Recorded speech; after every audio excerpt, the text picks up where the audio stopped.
9000 მისია 30 დღეში. ეს არის უახლესი სათაური უკრაინის ომიდან, რადგან უკრაინამ რუსეთს ისეთი მასშტაბური რამ გაუკეთა, რომ ეს ისტორიაში შევა.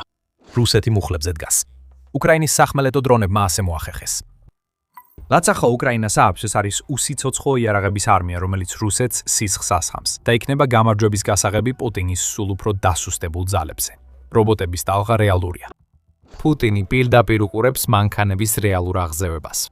მარტი უკრაინისთვის ძალიან მნიშვნელოვანი თვე იყო სახმელეთო რობოტების მიმართულებით, რადგან მან ყველა წინა რეკორდი მოხსნა ამ ინოვაციური ტექნოლოგიის გამოყენებაში რუსეთთან ომში. მხოლოდ გასულ თვეში უკრაინამ 9000-ზე მეტი მისია განახორციელა სახმელეთო რობოტების გამოყენებით, რაც აჩვენებს, რომ ეს რობოტები უკრაინის სამხედრო ძალების ძირითად ნაწილად იქცნენ და წარმატებით ასრულებენ მათთვის დაკისრებულ ყველა ამოცანას. ეს წარმატება არის ერთ-ერთი მთავარი მიზეზი, რის გამოც ახლა რეკორდული ოპერაციების მაჩვენებლებს ხედავთ. უკრაინის თავდაცვის სამინისტრო ამ ფაქტს ხაზს უსვამს დიაგრამაში, სადაც ნაჩვენებია, რამდენად გაიზარდა უკრაინის დამოკიდებულება მის სახმელეთო რობოტებზე, რომლებიც ასევე ცნობილია როგორც უპილოტო სახმელეთო მანქანები ან UGV-ები, სულ რაღაც 5 თვის განმავლობაში. 2025 წლის ნოემბერში ამ UGV-ებმა დაახლოებით 2900 მისია შეასრულეს. ეს უკვე შთამბეჭდავი რიცხვია, რაც თითქმის 100 მისიის შესრულებას ნიშნავს დღეში. მაგრამ ეს ასევე მხოლოდ ადრეული ნიშანი იყო იმ უზარმაზარი ტალღისა, რომელსაც უკრაინა ამზადებდა ომში UGV-ების გამოსაშვებად. დეკემბერში ერთ თვეში შესრულებული სახმელეთო რობოტების მისიის რაოდენობა თითქმის გაორმაგდა, რადგან უკრაინის UGV-ებმა 5200-ზე მეტი დავალება შეასრულეს. იანვარში თვეში შესრულებულ UGV მისიებს 2000-ზე მეტი დაემატა. და მიუხედავად იმისა, რომ თებერვალში შედარებით სიმშვიდე იყო, რადგან UGV მისიების ზრდა მხოლოდ 400-ით განისაზღვრა და ჯამშიში 7900 გადააჭარბა, მარტში უკრაინამ კვლავ მნიშვნელოვნად გაზარდა UGV-ების გამოყენება. 9000 მისია ერთ თვეში. ეს ნიშნავს, რომ ყოველდღიურად 290-ზე მეტი სახმელეთო ოპერაცია ტარდება UGV-ების მონაწილეობით. აქ უკვე ვიწყებთ გარკვეული კანონზომიერების დანახვას. როდესაც უკრაინა ფრონტის ხაზზე რამდენიმე გამოწვევას ებძვის, მათ შორის ცოცხალი ძალის პრობლემას, რომელსაც მოგვიანებით განვიხილოთ, ის მიმართავს მთავარ ფაქტორს, რომელმაც მას კონკურენტუნარიანობა შეუნარჩუნა ომში, რომელიც წლების წინ უნდა წაეგო. ტექნოლოგია ხშირად იყო უკრაინის მხსნელი და მისი გამოცდილება დრონებისა და რობოტიკის ტექნოლოგიებში ახლა 2026 წელს წინა პლანზე გამოდის, რაც როგორც ჩანს, ომში გარდამტეხ წერტილად იქცევა. რობოტები წინ მიიწევენ. უკრაინა ამას უსვამს ხაზს არა მხოლოდ იმ მისიების რაოდენობით, რომელსაც უპილოტო სახმელეთო აპარატები ასასრულებენ, არამედ იმ ქვედანაყოფების რაოდენობიდანობითაც, რომლებიც ახლა აქტიურად იყენებენ ამ რობოტებს. ევრომაიდან პრესი ამას უსვამს ხაზს თავის ანგარიშში უკრაინის ბოლო მიღწევის შესახებ და აღნიშნავს, რომ უპილოტო სახმელეთო აპარატების ოპერაციების ზრდასთან ერთად მკვეთრად გაიზარდა იმ უკრაინული ქვედანაყოფების რაოდენობაც, რომლებიც ამ აპარატებს იყენებენ.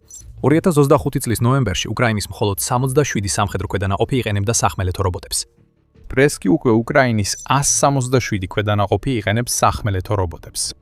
მათ შორის არიან ის ქვედანაყოფები, რომლებიც თავდაცვის სამინისტრომ საუკეთესოებად დაასახელა. პირველი ცალკეული სამედიცინო ბატალიონი აქტიურად იყენებს სახმელეთო უპილოტო აპარატებს, როცა ვსწავლობთ უკრაინის სახმელეთო რობოტების შთამბეჭდავ ევოლუციას. თუმცა სახმელეთო უპილოტო აპარატებს იყენებენ უკრაინის შეტევით ქვედანაყოფებშიც, რადგან მესამე ცალკეული შეტევითი ბრიგადა და 92 ცალკეული შეტევითი ბრიგადა ასევე გამოირჩევია და თავდაცვის სამინისტრომაც დაასახელა ისინი.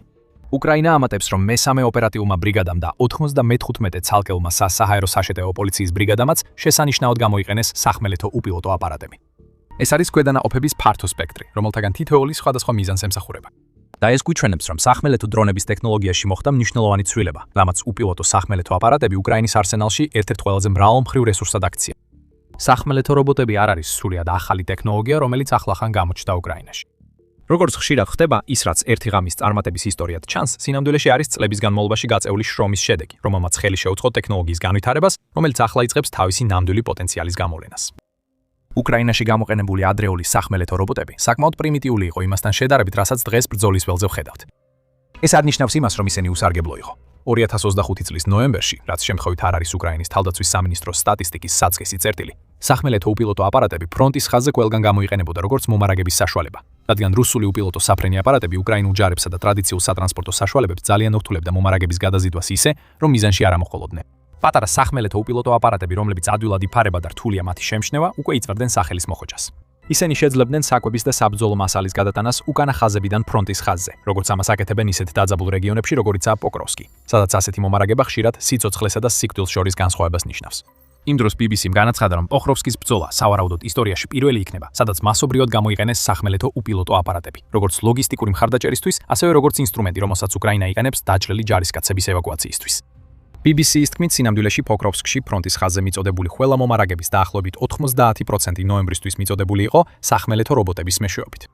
ერთ-ერთი სახმელეთო უპილოტო აპარატი, რომელსაც გამოცემა თავის სტატიაში გამოყოფს, ეწოდება თერმიტი და მას დაახლოებით 200 კილოგრამის ან 440 ფუნტის ტევადობა აქვს.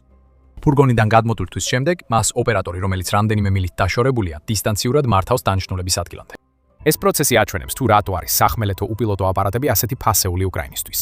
ისინი ამცირებენ რისკს, მაგრამ მათ გაცილებით მეტი შეუძლიათ. ცოტა ხნის წინ ევაკუაციებიც ვახსენეთ. პოკროვსკის ბრძოლა შესაძლოა მაგალითი გახდა იმისა, თუ როგორ შეიძლება გამოყენებულ იქნას სახმელეთო უპილოტო აპარატები დაჭრილი ჯარისკაცების ცხელი წერტილებიდან გაყვანისთვის უკრაინის სხვა რეგიონებშიც. 7 აპრილს United 24 მედიამ გაავრცელა ინფორმაცია, რომ უკრაინამ მხოლოდ 24 საათში შეძლო 6 ევაკუაციის განხორციელება თავისი სახმელეთო რობოტების გამოყენებით. ეს რობოტები რთული არ არის, სულ მცირე, მათი გარეგნობისა და ფუნქციონალის თვალსაზრისით. ისინი უფრო მეტად გავს ბორბლებზე დამაგრებულ საკაცეებს. ხშირად აქვთ რკინის ჯოხები, რომლებიც საშუალებას აძლევს დაჭრილი ჯარისკაცი მათზე დააძვინა. ისინი შეძლებენ დიდი მანძილის დაფარვას ბევრად უფრო სწრაფად, ვიდრე ადამიანი, რომელიც ცდილობს დაჭრილი ჯარისკაცი ბრძოლის ველიდან გაიყვანას.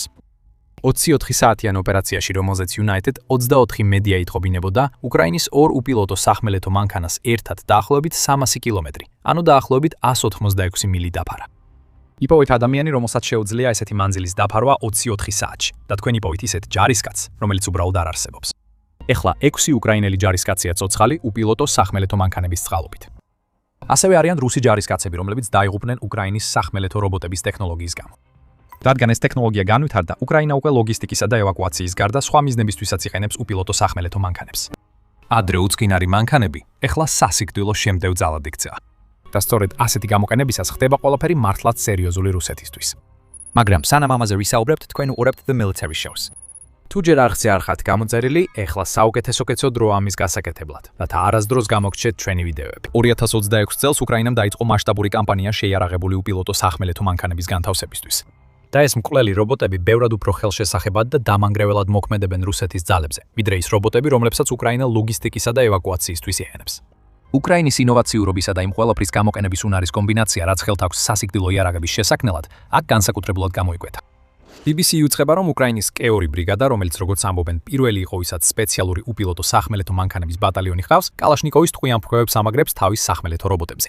როგორც ოლექსანდრა ფანსაევი, რომელიც K2 ბრიგადის უპილოტო სახმელეთო მანქანების ბატალიონს ხელმძღვანელობს, აღნიშნავს, მათ ცეცხლი გახსნეს ბრძოლის ველზე, სადაც კრეით ჯარისკაცს შეეშინდებოდა მისვლა, მაგრამ უპილოტო მანქანამ მზად არის საკუთარი არსებობა საფრთხეში ჩააგდოს. წარმოიდგინეთ, რას ნიშნავს ეს რუსი ჯარისკაცების მცირე დანაყოფებისთვის, რომლებსაც პუტინი აგზავნის უკრაინის ტერიტორიაზე შეღწევისთვის. ამ დანაყოფებს შეიძლება ელოდებოდეთ დრონებს ცაში ან ჯარისკაცებს მიწაზე, მაგრამ შემდეგ ისინი პირისპირ ხვდებიან რაღაცას, რაც პატარა ტანკს გავს და ზემოდან ტყვიან-ფქვევი აქვს დამონტაჟებული. დანებება ერთადერთი გამოსავალია და ეს სწრაფად უნდა მოხდეს, რადგან ის უპილოტო სახმელეთო აპარატი ტყვიებს ისვრის და შემდეგ უბრალოდ აგრძელებს გზას, ყოველგვარი ფიქრის გარეშე იმაზე რას აკეთებს. მას ფიქრი არ სჭირდება, მას არ აქვს სიკვდილის ცნება და თუ რუსეთის ჯარისკაცები როგორმე მოახერხებენ მის განეიტრალებას, მას სხვა მანქანით ჩაანაცვლებენ. ეს მხოლოდ ავტომატიანი უპილოტო სახმელეთო აპარატები არ არის, რაზეც პუტინის ხელქვეითებს უნდა ეშინოდეთ. სახმელეთო რობოტებს ბომბების გადატანაც შეუძლიათ. უკრაინა ამ ტიპის ფუნქციონალის გამოყენების ძალიან ძლიერი გზების მოფიქრებას ახერხებს. ბოლოს და ბოლოს გახსოვდეთ, რაც უკვე გითხარით, უპილოტო სახმელეთო აპარატებზე. ისინი ხშირად იმდენად პატარაა, რომ შეუმჩნევლად გადაადგილდებიან. უპილოტო სახმელეთო აპარატებს ასევე შეუძლიათ დამალულ ადგილას გაჩერება, ხშირად საათობით, რათა შეინარჩუნონ ბატარეები, სანამ დაელოდებიან რუსულ ძალებს, რომლებიც შემთხვევით აირჩევენ მათ ადგილს დასამალად და აღმოჩნდებიან თავდასხმის ქვეშ. და 100 ფუნტის თვირთანწეობით უპილოტო სახმელეთო აპარატს შეუძლია ისეთი ცეცხლსასროლი ძალის მიტანა, რომელიც წამებში დაღუპავს რუსს. ჩვენ ეს იანვარში ვიხილეთ, როდესაც გავვრცელდა ვიდეო, სადაც ასახულია უპილოტო სახმელეთო აპარატის მისია, რომელიც უკრაინის მესამე არმიის კორპუსმა ჩაატარა. ამ ვიდეოში ჩანს, როგორ იყენებს უპილოტო სახმელეთო აპარატის ოპერატორი მართვის პულტს, რომელიც ვიდეო თამაშის კონსოლის ჯოისტიკს გავს, რათა პატარა უპილოტო აპარატი ჩამონგრეულ შენობაში შეიყვანას. ფრთხილად გადაადგილდება ნანგრევებში, რაც ასევე აჩვენებს, რამდენად განვითარდა უპილოტო სახმელეთო აპარატები რთული რელიეფის დასაძლევად. რობოტი შედის პატარა ღიობში, სადაც რუსი ჯარისკაცები ცდილობენ დამალას. ბუმი. უზარმაზარი აფეთქება ანადგურებს ჩაბანაკებულ რუსებს. შემდგომში გაირკვა, რომ უკრაინის უპილოტო სახმელეთო მანქანამ დაახლოებით 20 კილომეტრი, ანუ დაახლოებით 12.4 მილი გაიარა სამიზნემდე მისასვლელად და მას 12 სახმელეთო ნაღმე გადაჰქონდა. კიდევ ერთხელ ეს არის უკრაინა, რომელიც იყენებს იმას, რაც აქვს, რათა ავნოს რუსეთს და მან სწორედ ასე გააკეთა, როცა რუსი ჯარისკაცები გაანადგურა. დისტანციურად მართვადი უპილოტო სახმელეთო მანქანა, რომელიც ნაღმებს ატარებს და შეუძლია მათი აფეთქება მანძილიდან. დიდი საფრთხეა იმ შეღწევითი დანაყოფებისთვის, რომლებსაც დავალებული აქვთ შეუმჩნევლად დარჩენა. ის დამალული დანაყოფები ვერ ხედავენ რა ემუქრებათ. იმ დროისთვის, როცა უპილოტო სახმელეთო მანქანა მივა, მათთვის უკვე ძალიან გვიანია რაინეს გაკეთება. და ეს ყველაფერი არ არის. რუსეთს უკვე უწევს გამკავება უპილოტო სახმელეთო მანქანებთან, რომლებიც უკრაინის სახმელეთო ძალებს ამარაგებენ და პირდაპირ ესმიან თავს პუტინის ჯარისკაცებს. რასაც რუსეთი არასდროს ელოდა იყო ის, რომ მას მოუწევდა შეშფოთება იმაზე, რომ უპილოტო სახმელეთო მანქანები ასევე გახდებოდნენ მნიშვნელოვან საშუალებად, რომელსაც უკრაინა გამოიყენებს იმისთვის, რომ შეამციროს ის ზიანი, რომელსაც რუსეთი ცდილობს მიაყენოს უკრაინის ქალაქებს საჰაერო დაბომბებით. 4 აპრილს გამოცემა Kyiv Independent-მა გაავრცელა ინფორმაცია, რომ უკრაინელმა ჯარისკაცებმა პირველად გამოიყენეს სპეციალური სახანძრო უპილოტო სახმელეთო მანქანა, როცა ხანძარს ებრძოდნენ დონეცკის ოლქში მდებარე ქალაქ კრამატორსკში. ამჟამად რუსეთის გაზაფხულის შეტევის ერთ-ერთი სამიზნე ქალაქი კრამატორსკი რუსული თავდასხმის შედეგად დაზარალდა, რამაც საცხოვრებელ რაიონში ხანძარი გამოიწვია. ეს ხანძარი გაზის ბალონებისკენ ვრცელდებოდა. მხედართა ან ჩვეულებრივი მეხანძრეების გაგზავნა ხანძრის ჩასაქრობად უზარმაზარი რისკია. ამიტომ უკრაინამ აირჩია ვარიანტი B. მან გაგზავნა უპილოტო სახმელეთო აპარატი, რომელმაც შეძლო ხანძრის ჩაქრობა იმდენად, რომ მისი გავრცელება შეეჩერებინა. უპილოტო სახმელეთო აპარატის ოპერატორებმა შეძლეს უსაფრთხო მანძილზე დარჩენა, რაც ერთდროულად გამორიცხავდა გაზის ბალონებისგან მომდინარე რისკს და ამცირებდა რუსული დაბომბვის განმეორების საფრთხეს, რამაც თავდაპირველად ეს პრობლემა გამოიწვია.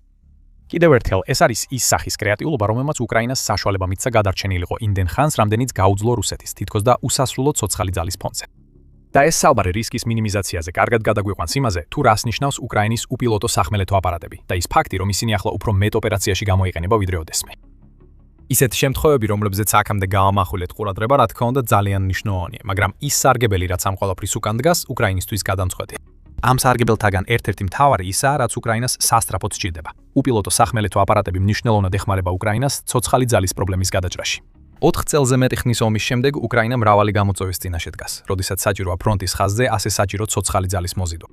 კარნეგის ფონდის მარტის ანგარიშის მიხედვით ამ გამოწვევებში შედის ფრონტის ხაზის ზოგიერთ უბანში სერიოზული დეფიციტი, არმიაში არ ყოფნის რეკორდული მაჩვენებლები და მოხალისე რეკრუტების რაოდენობის კლება. ამ ყველაფერს თუ დაუმატებთ არსებულ ჯარისკაცებში არსებულ დაღლილობას, რომლებიც მუდმივ ბრძოლაში არიან გადარჩენისთვის, სადაც ისინი ათობით რუს ჯარისკაცს ანადგურებენ, მაგრამ მათ ადგილს ახალი მტრები იკავებენ, მივიღებთ კრიზისის ადრეულ ნიშნებს. DW აღნიშნავს, რომ უკრაინას ადამიანური რესურსი არ აკლია. ქვეყანაში ყოველთვე 30-35,000 ადამიანი იძახება სამხედრო სამსახურში. თუმცა ამ ახალ წოლთაგან ბევრი უკრაინის სამხედრო წვრთნებს იძულებით ესწრება, რაც როგორც გამოცემა ამბობს, დეზერტირობის მაღალ მაჩვენებელ სიძველს უკრაინაში. უკრაინა ცდილობს ამ ადამიანური რესურსის პრობლემების დაძლევას. მან სამხედრო წვრთნების ხანგრძლივობა 30-დან 51 დღემდე გაზარდა, რათა ახალ წოვლები უკეთ მომზადებულნი იყვნენ იმისთვის, თუ როგორი ცხოვრებაა წინა ხაზზე. Forbes ამატებს, რომ უკრაინის სამხედრო უმაღლეს ხელმძღვანელობაში ზოგიერთი ასევე ამტკიცებს, რომ უკრაინამ უკეთ უნდა მოახდინოს მობილიზებული ჯარისკაცების განთავსება. მორალი მიუხედავად იმისა, რომ ყოველთვის გამოწვევად დარჩება, ნაკლებ პრობლემას წარმოადგენს მაშინ, როცა ჯარისკაცებს არ უჩნდებათ განცდა, თითქოს მხოლოდ იმ ადგილებში არიან გაგზავნილნი, სადაც უკრაინას სწრაფი გამოსავალი სჭირდება. ამტკიცებს აზოვის ბრიგადის ყოფილი შტაბის უფროსი ბოდან კრატოვიჩი. მისი აზრით და ეს ის საკითხია, რომელსაც უკრაინა როგორც ჩანს ცდილობს გადაჭრას, არის ის, რომ ახალ წოულებმა მეტი უნდა იცოდნენ და თავის სასარგებლოდ უნდა იგრძნონ ომში. წინააღმდეგ შემთხვევაში ისინი თავს მხოლოდ ცოცხალ ძალად არ იქვამენ. ამ ყველაფერს კიდევ უფრო ამძაფრებს ის ფაქტი, რომ რუსეთს უკვე აქვს ცოცხალი ძალის უპირატესობა. რუსეთს, რომლის მოსახლეობა დაახლოებით 4-ჯერ აღემატება უკრაინისას, შეუძლია აიტანოს დანაკარგები, რომლებიც ახლა 1.3 მილიონზე მეტს შეადგენს. უკრაინას ასეთი შესაძლებლობა არ აქვს და არც სურს ასეთი მასშტაბური დანაკარგები. UGV-ების ზრდა არის მთავარი ფაქტორი ყველაფერში, რასაც უკრაინა აკეთებს ადგილზე, რადგან მისი ომი რუსეთთან 2026 წელს და მის შემდეგაც გრძელდება. West Point-ის თანამედროვე ომის ინსტიტუტის მიხედვით, უკრაინის მიერ UGV-ების მზარდმა გამოყენებამ უკვე შეამცირა პერსონალის დანაკარგები 30%-მდე, როგორც ამას უკრაინის გენერალური შტაბი აცხადებს. ეს თავისთავად არის მნიშვნელოვანი სარგებელი სახმელეთო რობოტების გამოყენების. ნაკლები დანაკარგი ნიშნავს, რომ უკრაინას აღარ უწევს იმდენად დიდი ყურადღების მიქცევა მოკლული და დაჭრილი ჯარისკაცების ჩანაცვლებაზე. ეს თავის მხრივ უკრაინას აძლევს გარკვეულ ამოსუნთქვის საშუალებას, რომ გაუმკლავდეს იმ დანიშნულებისა და მომზადების გამოწვევებს, რომლებზეც საუბრობდით. როგორც ხედავთ, ახლა უკრაინა ახალ წოულებს დამატებით 21 დღიან მომზადებას უტარებს. უკრაინისთვის უპილოტო სახმელეთო მანქანები იმდენად მნიშვნელოვანია საკუთარი ცოცხალი ძალის დანაკარგის შემცირებისთვის, რამდენადაც პუტინის ძალების დანაკარგის გაზრდისთვის. საბოლოო ჯამში სახმელეთო რობოტები ახლა ამტკიცებენ, რომ მათ შეუძლიათ შეტევითი ძალის როლი შეასრულონ. მაგრამ სწორედ უკრაინის უპილოტო საფრენი აპარატებია, რომლებიც კვლავაც ყველაზე სწრაფად ანადგურებენ რუს ჯარისკაცებსა და ტექნიკას, ვიდრე უკრაინის არსენალში არსებული სხვა ნებისმიერი საშუალება. ეს საჰაერო დრონები ცვლიან უკრაინელ ჯარისკაცებს იმ ვრცელ სასიკვდილო ზონებში, რომლებიც უკრაინამ შექმნა. სახმელეთო უპილოტო აპარატები კი მათ ლოგისტიკისა და სამედიცინო ევაკუაციის მიმართულებებზე ცვლიან. United 24 Media-ის მიხედვით, უკრაინის სამხედროებში ზოგიერთი ფიქრობს, რომ სახმელეთო უპილოტო აპარატები შეიძლება გახდეს ის გასაღები, რომელიც ჩაანაცვლებს იმ ჯარისკაცებს, რომლებიც უკრაინას არ ყავს გაწვევის გზით. სხვა სიტყვებით რომ ვთქვათ, ისინი იმდენს ცვლიან, რამდენსაც ამბობენ. ანდრეი ბილეცკი, რომელიც უკრაინის მესამე არმიის კორპუსს მეთაურობს და რომელიც შეიძლება გახსოვდეთ იმ ამბავიდან, სადაც სახმელეთო უპილოტო აპარატმა რუს დივერსანტებს ნაღმები მიუტანა. აღნიშნავს, რომ უკრაინა რევოლუციის ზღვარზეა. სახმელეთო უპილოტო აპარატებს შეუძლიათ მთლიანად ჩაანაცვლონ იმ ჯარისკაცების მესამედი, რომლებიც ამჟამად უკრაინას სახმელეთო ოპერაციებში რყავს ჩართული. თუ ეს პროგნოზი ახდება, ეს უკრაინისთვის ძალიან დიდი მნიშვნელობის იქნება. ადამიანური რესურსების თვირთი, რომელსაც უკრაინა აწვდება, მნიშვნელოვნად შემცირდება. ფრონტის ხაზზე მყოფი ჯარისკაცებით შეძლებდნენ უფრო ხშირად შეცვლას. რაც ნიშნავს, რომ ისინი უფრო დასვენებულები იქნებიან, ხოლო მათ მხარს დაუჭერენ რობოტები და დრონები, რომლებიც რუსეთის სულ უფრო დასუსტებულ ძალებს ებრძვიან. ამ ყველა სარგებლის გათვალისწინებით გასაკვირია კი, რომ უკრაინა ცდილობს რაც შეიძლება მეტი უპილოტო სახმელეთო აპარატი ააშენოს. ლოვის ინსტიტუტის ინფორმაციით, უკრაინაში ახლა უკვე 280 კომპანია, რომლებიც უპილოტო სახმელეთო აპარატების წარმოებაზე მუშაობენ.